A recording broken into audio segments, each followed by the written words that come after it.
আজকের আলোচনাটা বিশ্বের এমন একটা সংঘাত নিয়ে যা অনেক দিন ধরে চললেও আমরা হয়তো অনেকেই সেভাবে জানি না। হ্যাঁ, আমি বলছি বেলুচিস্তানের স্বাধীনতা সংগ্রামের কথা। ব্যাপারটা এখন আর আগের মতো নেই। মানে যেটা একসময় ছোটখাটো একটা গেরিলা যুদ্ধ ছিল, সেটা এখন পুরোপুরি বদলে গেছে। বালুচ জাতীয়তাবাদী দলগুলো এখন একেবারে একটা আর্মির মতো করে গুছিয়ে নিয়েছে নিজেদের। তাদের নিজস্ব কমান্ড আছে, কৌশল আছে, আর এটাই পাকিস্তানের জন্য একটা বিশাল মাথা ব্যথার কারণ হয়ে দাঁড়িয়েছে। তো প্রশ্নটা হলো, পরিস্থিতিটা হঠাৎ করে এতটা জটিল হয়ে উঠল কিভাবে? এর পেছনের আসল কারণটা কি? আজকের এই পরিস্থিতিটা বুঝতে হলে আমাদের একটু পেছনে ফিরে তাকাতে হবে, একেবারে গোড়া থেকে। চলুন দেখে নেওয়া যাক আজকের আলোচনায় কি থাকছে। আচ্ছা, এই যে পাকিস্তান বা অন্যান্য দেশের সীমান্ত, এগুলো তো অনেক পরে তৈরি হয়েছে। এরও অনেক আগে থেকেই কিন্তু বালুচদের নিজস্ব শাসন ব্যবস্থা ছিল। তাদের একটা লম্বা ইতিহাস আছে। এই টাইমলাইনটা দেখলে বিষয়টা আরও পরিষ্কার হবে।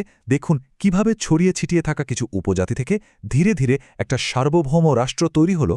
আর এই কালাত খানাত কিন্তু পাকিস্তান তৈরির অনেক আগেই নিজেদের একটা আলাদা রাজনৈতিক আর সামরিক পরিচয় তৈরি করে ফেলেছিল। কিন্তু এরপরই দৃশ্যপটে আসে ব্রিটিশরা, আর তখন থেকেই কালাত খানেতের ভাগ্যটা জড়িয়ে যায় দুটো বিশাল সাম্রাজ্যের ক্ষমতার লড়াইয়ের সঙ্গে।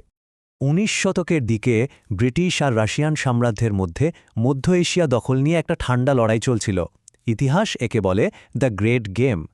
একদিকে রাশিয়া আর একদিকে ব্রিটিশ ইন্ডিয়া, আর ঠিক এর মাঝখানে পড়ে গিয়েছিল কালাত। তো ব্রিটিশরা নিজেদের স্বার্থটা ভালোই বুঝত। তারা চাইছিল কালাত যেন তাদের পক্ষে থাকে, আর এ কারণেই তারা কালাত চুক্তি সই করে। মজার ব্যাপার হলো, এই চুক্তিতে কিন্তু তারা কালাতের স্বাধীনতাকে অফিসিয়ালি স্বীকৃতি দিয়েছিল, অন্তত কাগজে কলমে। কিন্তু এই স্বীকৃতির পেছনে একটা বড় কিন্তু ছিল। এটা ছিল ব্রিটিশদের একটা চাল। তারা চুক্তির আড়ালে বেলুচিস্তানের সবচেয়ে গুরুত্বপূর্ণ এলাকাগুলো নিজেদের নিয়ন্ত্রণে নিয়ে নেয়। সোজা কথায়, নিজেদের সামরিক আর রাজনৈতিক সুবিধার জন্য তারা বেলুচিস্তানকে ভাগ করে ফেলে। এরপর সময় গড়ালো, ব্রিটিশরা ভারত থেকে চলে যাওয়ার প্রস্তুতি নিতে শুরু করল। আর তখনই কালাত খানাতের ভবিষ্যৎ নিয়ে একটা বড় প্রশ্নচিহ্ন তৈরি হল। আর ঠিক এই সময়েই মোহাম্মদ আলী জিন্নাহ, যিনি পরে পাকিস্তানের প্রতিষ্ঠাতা হন, তিনি কালাতকে পাকিস্তানের অন্তর্ভুক্ত করার জন্য একটা মাস্টার প্ল্যান তৈরি করেন। প্ল্যানটা ছিল কয়েক ধাপের। প্রথমে বিশ্বাস অর্জন করা, তারপর এলাকাগুলো নিজেদের আয়ত্তে আনা, এবং সবশেষে কালাতকে একা করে দিয়ে পাকিস্তানের সাথে যোগ দিতে বাধ্য করা। এই প্ল্যানের একটা খুব গুরুত্বপূর্ণ অংশ ছিল এই স্ট্যান্ড স্টিল অ্যাগ্রিমেন্ট। এই চুক্তির মাধ্যমে পাকিস্তান আসলে কালাতকে একটা স্বাধীন রাষ্ট্র হিসেবে মেনে নেয়। এতে সুবিধা কি হল? আইনগতভাবে ভারতের সমীকরণ থেকে পুরোপুরি বাদ পড়ে গেল। এখন শুধু রইল পাকিস্তান আর একা হয়ে যাওয়া কালাত। ভাবুন একবার, যে রাষ্ট্রকে মাত্র ৭ মাস আগে স্বাধীন বলে স্বীকৃতি দেওয়া হলো, সেই রাষ্ট্রকেই পাকিস্তান সেনাবাহিনী পাঠিয়ে দখল করে নিল।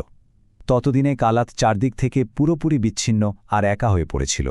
কিন্তু গল্পটা এখানেই শেষ হয়ে যায়নি, বরং এখান থেকেই শুরু হয় এক নতুন অধ্যায়, একটা বিদ্রোহ আর দমনপীড়নের চক্র, যা আজ পর্যন্ত চলছে। বালুচদের ইতিহাসে একটা জিনিস বারবার ফিরে আসে, আর তা হল গভীর বিশ্বাসঘাতকতার অনুভূতি। এখানে দেখুন দুটো আলাদা ঘটনা, ১৯৪৮ আর ১৯৫৮ সাল। দুবারই বিদ্রোহের নেতাদের পবিত্র কোরআনের উপর হাত রেখে কথা দিয়ে আত্মসমর্পণ করানো হয়, কিন্তু দুবারই সেই কথা রাখা হয়নি। একজনকে ১০ বছরের জন্য জেলে পাঠানো হয়, আর অন্যজনের ছেলে আর অনুসারীদের মৃত্যুদণ্ড দেওয়া হয়। এই ঘটনাগুলো বালুচদের মনে যে অবিশ্বাস তৈরি করেছে, তা আজও এই সংঘাতকে জিয়ে রেখেছে।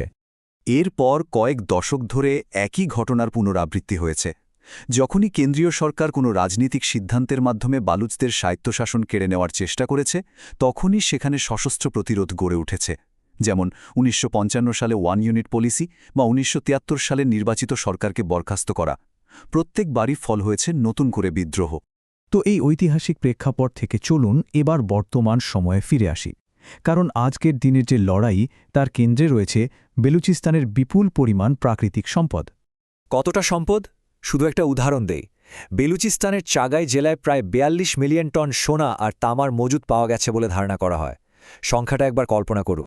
কিন্তু এই বিপুল সম্পদ থেকে কে কতটা পাচ্ছে, এই চার্টটা দেখলেই ব্যাপারটা পরিষ্কার হয়ে যাবে। চীন পাচ্ছে ৫০%, পাকিস্তান ৪৮%, আর যে প্রদেশ থেকে এই সম্পদ আসছে সেই বালুচিস্তান পাচ্ছে মাত্র ২%। আর এটাই বালুচদের ক্ষোভের অন্যতম প্রধান কারণ। শুধু তাই না, গোয়াদের বন্দর বা চীন পাকিস্তান ইকোনমিক করিডোর মানে সিপেকের মতো বড় বড় প্রকল্পগুলো নিয়েও তাদের অনেক অভিযোগ। বালুচদের অনেকেই মনে করে এগুলো আসলে উন্নয়নের নামে এক ধরনের নতুন উপনিবেশবাদ। তাদের না জানিয়ে তাদের জমি সস্তায় নিয়ে নেওয়া হচ্ছে, আর কাজ পাচ্ছে বাইরের লোকেরা। আর এইসব হতাশার বঞ্চনার অনুভূতি থেকেই আগে যে বিদ্রোহী গোষ্ঠীগুলো আলাদা আলাদাভাবে লড়ছিল, তারা 2018 সালে একত্রিত হয়। আর এর ফলে তাদের আক্রমণের তীব্রতা আর প্রভাব দুটোই বহুগুণ বেড়ে যায়, বিশেষ করে সিপেক প্রকল্পগুলোর উপর। আর এই জোটটাই ধীরে ধীরে আজকের বালুচ ন্যাশনাল আর্মি বা বিএনএতে রূপ নিয়েছে। তারা এখন আর নিজেদেরকে শুধু বিদ্রোহী গোষ্ঠী হিসেবে দেখে না, তারা নিজেদেরকে একটা স্বাধীন দেশের সেনাবাহিনী মনে করে যারা পাকিস্তানের বিরুদ্ধে যুদ্ধ করছে। তাহলে পুরো বিষয়টা কোথায় গিয়ে দাঁড়াচ্ছে? এই যে এত লম্বা আর জটিল একটা ইতিহাস, তা আজ একটা ভয়াবহ সংকট তৈরি করেছে। এখন সবচেয়ে বড় প্রশ্নটা হলো, বালুচ ন্যাশনাল আর্মির এই উত্থান কি তাদের স্বাধীনতার দিকে নিয়ে যাবে, নাকি পুরো অঞ্চলটাকে আরও ভয়ঙ্কর একটা সংঘাতের দিকে ঠেলে দেবে? এর উত্তর ভবিষ্যতের হাতেই তোলা রইল।